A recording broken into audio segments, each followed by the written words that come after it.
Hi, I'm James from Off2Class, and in today's webinar I'll be running through the reading section of the TOEFL test, so welcome. So the first thing, I'll just briefly run through what I intend to cover. First and foremost will be the structure and the format of the reading section of the test, which is the first section on the TOEFL test that the student will encounter.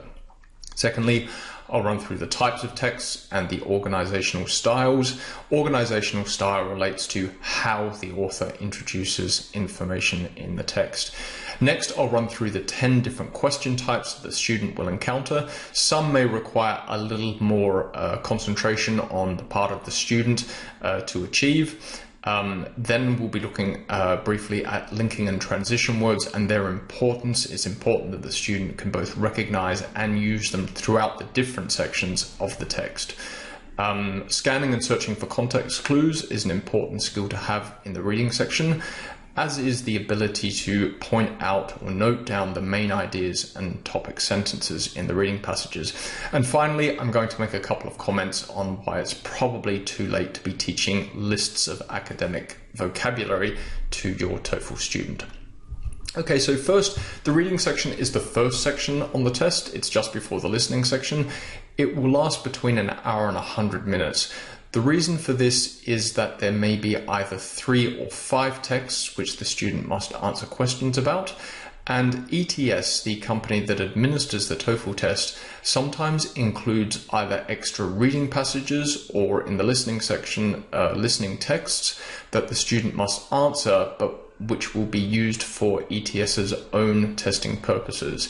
The student won't know until they do the test if there are the 5 reading text as opposed to 3, so they need to answer every single question as though that will be counted towards their final score. The texts are approximately 700 words in length. They are generally either 4 or 5 paragraphs, and for each reading passage there will be somewhere between 12 and 14 questions. Now, as I mentioned, there are 10 question types, so automatically you can see that certain question types, there will be multiple examples of certain question types, and this is usually true especially for detail and vocabulary questions. Unlike other parts of the test, it's worth pointing out that in the reading section, a student can actually return to a question at a later point in time. So if the student doesn't know the answer, they can either guess or leave it blank. I'd leave it blank in the first instance, and when they come to the end of the questions, there will be a summary of the questions showing whether they have been answered or unanswered, and the student can go back, time permitting, and attempt those questions. Okay, coming on to the types of text, there are 3 different types of texts that are used in the reading section. One is the expository text, which basically will be a general introduction and explanation of a topic. The topics generally in the reading passages would be what I would consider to be the pre-reading for an introduction to a brand new subject, first day at university or college. So they don't require a huge amount of academic knowledge. They don't actually include an enormous amount of academic information, and if they do, in fact, those terms are always, if there's any jargon or technical terms, they are explained in a short glossary. Although the word academic is used all across TOEFL, it's not particularly academic. It's not beyond what a 17 or 18-year-old who's just finishing school is going to be able to understand. Secondly, an argumentative text will be written from the point of view of the author, who will present a situation, a theory, a problem, and then will argue for or against it and provide supporting information for the theory, for example. And finally, an event or a person and invention will be explained using a historical text, which runs generally in chronological order. So as an introduction to students, I give them a very simple exercise. You can see on the slide here, there are various titles for the reading passages, and get the student to start thinking about, if you were to write on these topics, how would you go about presenting that information? If you look, for example, at number 3, poisonous plants of South Africa, well, it would just be an expository types text. It would be a general introduction to the subject itself. If you were looking at number 6, for example, that's a little more hypothetical and open to interpretation. So the effects of Islamic conquest of India could actually be an argumentative text. It's not something that's written down. People have different points of view. So it might be an argumentative style where the author presents the actual effects and then debates or provides supporting information for those the consequences of and the effects of the Islamic conquest. So moving on from there, I'll show you the organizational styles, and this is really important for the student. And I suggest as you approach reading text, regardless of your focus on looking at a particular question type, it is good practice for the student to start recognizing how the author is introducing the information, because this influences the information that will come after the introduction in the body paragraphs. So for example, if a classification style is used, and that's often used in text to do with, say, for example, biology or a science discipline, the author may be classifying, and once the student knows this, they can think about how they are going to organize their notes. They can very quickly recognize perhaps to start putting things in columns and putting their notes in information that supports one particular category or another. The same thing in compare and contrast, where the author looks at similarities or differences. This is quite a common one that's used in the reading section. The other 3 sections are problems and solutions. So the author may be talking about an environmental or current environmental problem, and then go on to explain in the body paragraphs possible solutions to that problem. Theory and support is also very commonly used, where there might be a theory about an animal species, how it was wiped out. I think I mentioned the megafauna as a possible topic title in a previous slide. And so that's a theory that has been presented, and the author may present information that supports or even argues against that particular theory. And finally, there's cause and effect, which is also used obviously for showing the causes and consequences or effects of something. So if the student can recognize that information or the organizational style in the introduction, they can start to predict the kinds of information that are going to come in the body paragraphs. Okay, so again, the same as I did with the texts, here I also do a little bit of an exercise to get students used to choosing what they think would be the organizational style, and hopefully in these examples that I've picked out, there would actually be some linking and transition words that really show what the author is trying to do. Obviously, with very short excerpts like this, it's possible that the author could go on to use various styles, various organizational styles. But here, for example, if you look at number 3, the second sentence starts with the word however, so immediately it's introducing a comparison or contrasting the information from the previous sentence. So you can get them to start thinking about what is it exactly. Number 2, for example, shows a possible way, so already we're talking about a solution to an issue. Get students thinking about those organizational styles. Okay, the question types, there are 10 different question types in the reading test. After listening, it has the most, the greatest number of question types, and all of the questions are multiple choice. But in both passage summary questions and table completion questions, the student will need to choose more than one correct answer option. The passage summary questions and table completion questions are also worth multiple points, and the difference between those two is that in a passage summary question, you must answer all of the question correctly to receive any points, while in the table completion question, you can get partial points for a partially correct answer. For all other question types, you have to answer the question correctly to score any points at all. So going into the detail questions and negative fact questions, I always start with texts. One thing that I recommend is, because you are teaching a lesson with a student and you want to keep it interesting for both yourself and the student, don't do entire texts in one go. I think reading a 700-word text is probably too much for the student to be doing while you're sitting there passively. So always be thinking about breaking the text down into manageable parts that gives them lots of opportunities to come back and answer questions, for you to be concept checking their understanding of something, and to be moving through the lesson at a faster pace than you would if you listened to a 7-minute activity, a listening passage for 7 minutes. It becomes boring, as does 5 paragraphs and 700 words. So break it down into something that's manageable. And certainly if you're teaching online, there is a maximum amount of information that you want to present to a student at any one time. Otherwise it can become overwhelming. On the day of the test, there's going to be some anxiety, there's going to be some pressure, because there's a time limit anyway and the text is there and they have to do it. But during the lessons, you really want to be focusing on what the goal is, and that should be to be teaching the recognition of the question type and the strategy. So keep it small, keep it manageable. Okay, so detailed questions, there'll usually be more than one detailed question, and these are simply the fact-finding questions. So the student needs to be able to show that they can just find the information within the text. A negative fact question is something, I've put them here because they are in a sense mirror images of each other. A negative fact question asks you to find something that is not true about the text.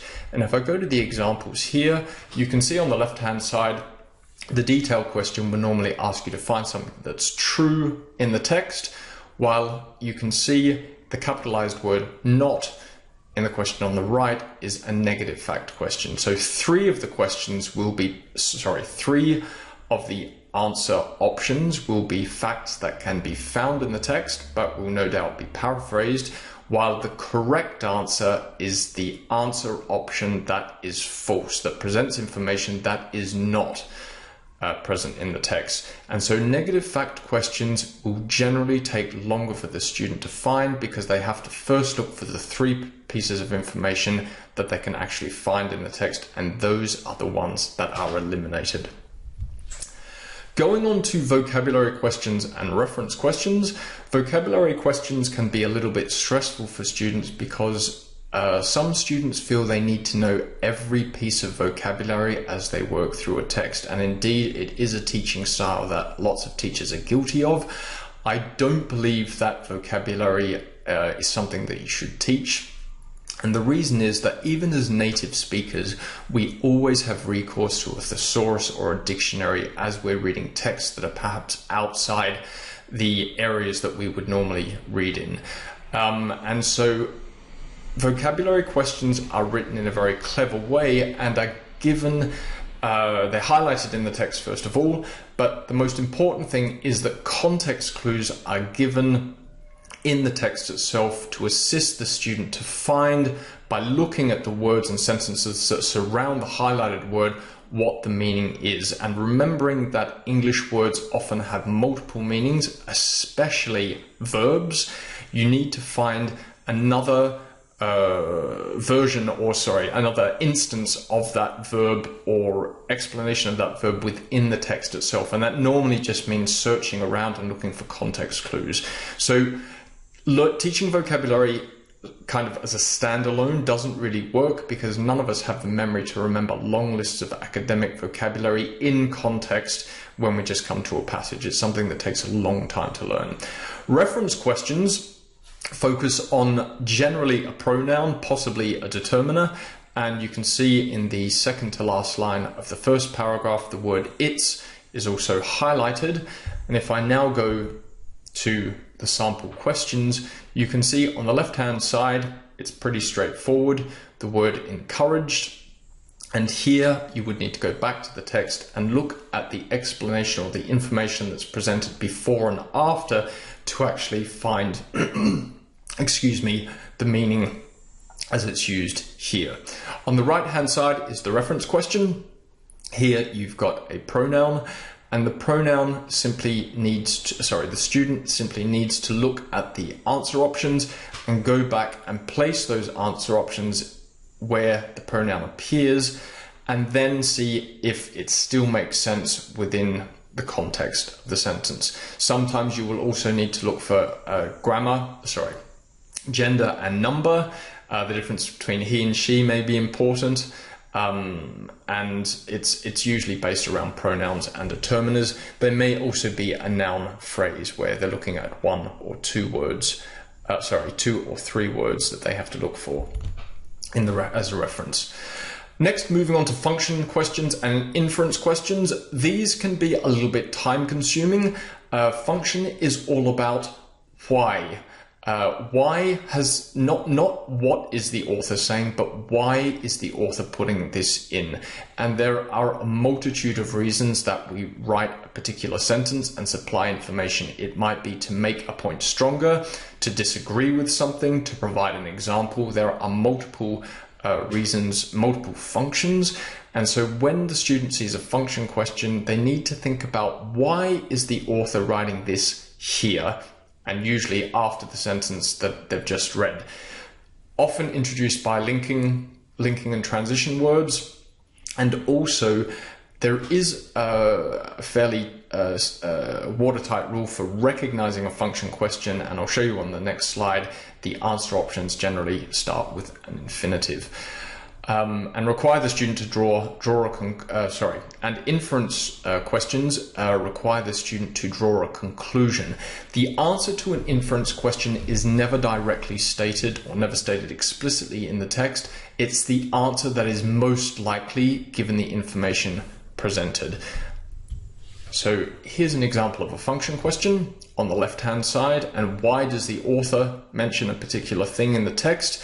They would need to go and find the first instance where they mentioned that and go back to the information that comes just before and see, how is it linked? Is it linked as a for an example? Is it at least linked as a solution to a problem, which it wouldn't be in this case?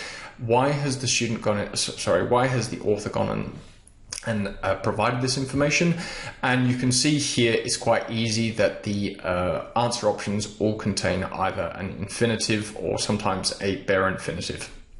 On the right hand side is the inference question. So they have to think students need to think a little bit more about these. I often get students to write their own inference questions.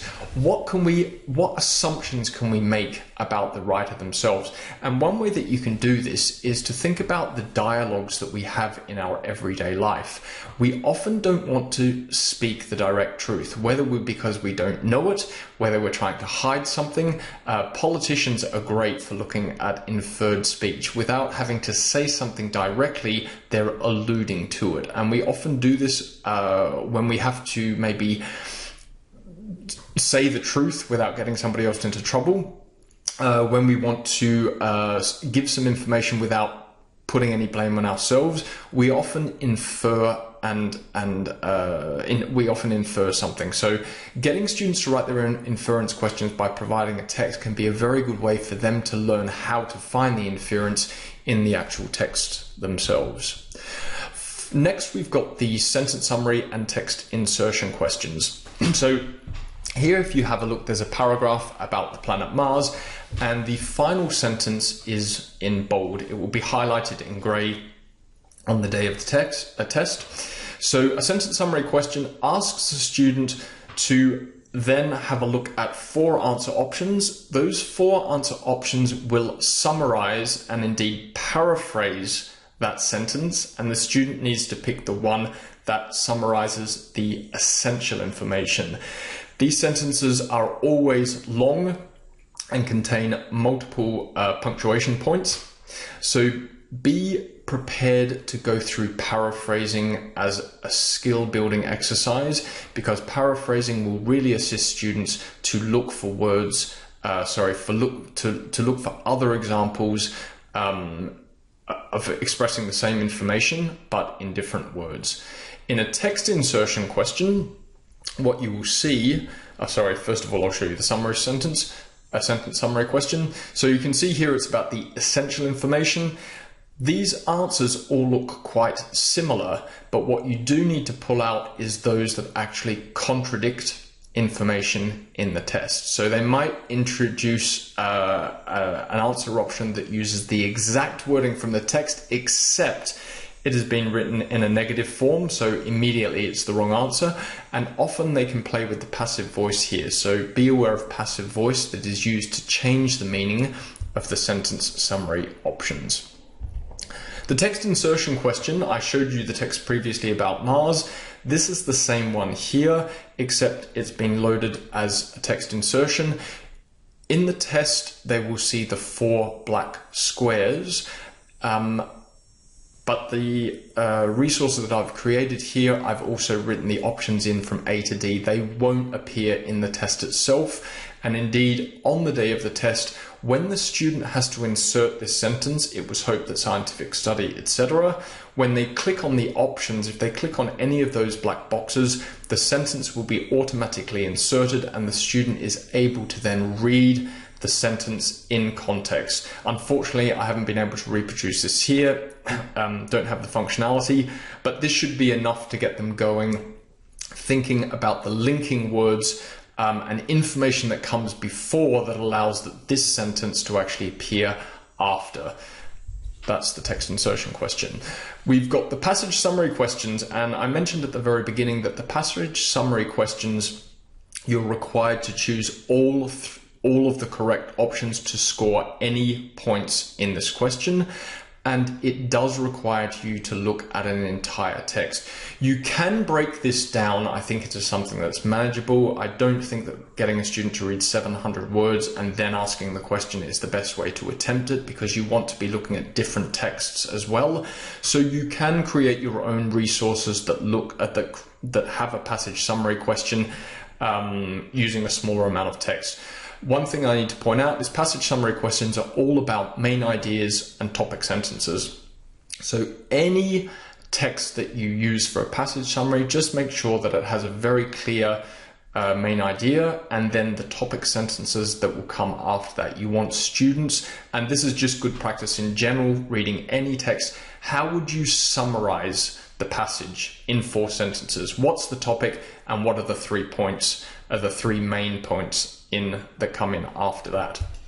So here, for example, what I would do, although this isn't a complete summary question, they receive a passage at the top, a sentence at the top. So this passage discusses the development of Western European classical music. And without knowing any more about the topic, without even presenting the text, I would get the student to start thinking about, in their opinion, what would be the most important and which sentences are kind of more of umbrella sentences that they cover. They're more general rather than going into very specific things. And if you have a look at example for number A, Gregorian chant developed in the 12th and 13th centuries, considered the point from which European classical music originated. This is probably a good example of a main idea. While in the second one, they get a very specific example of a type of that music that shows a very specific thing. It's more likely to be supporting information or very specific information that isn't a main idea in the text itself. Going on to table completion questions, this is the one I mentioned that can be done partially correctly and for which the student will receive partial points. So you need to be able to take good notes for this one. Organizational style, the ability to recognize the organizational style will help the student to take good notes, which will then help them to complete a table completion question well. So here the student gets a number of statements, and the best way to work this one out is by process of elimination.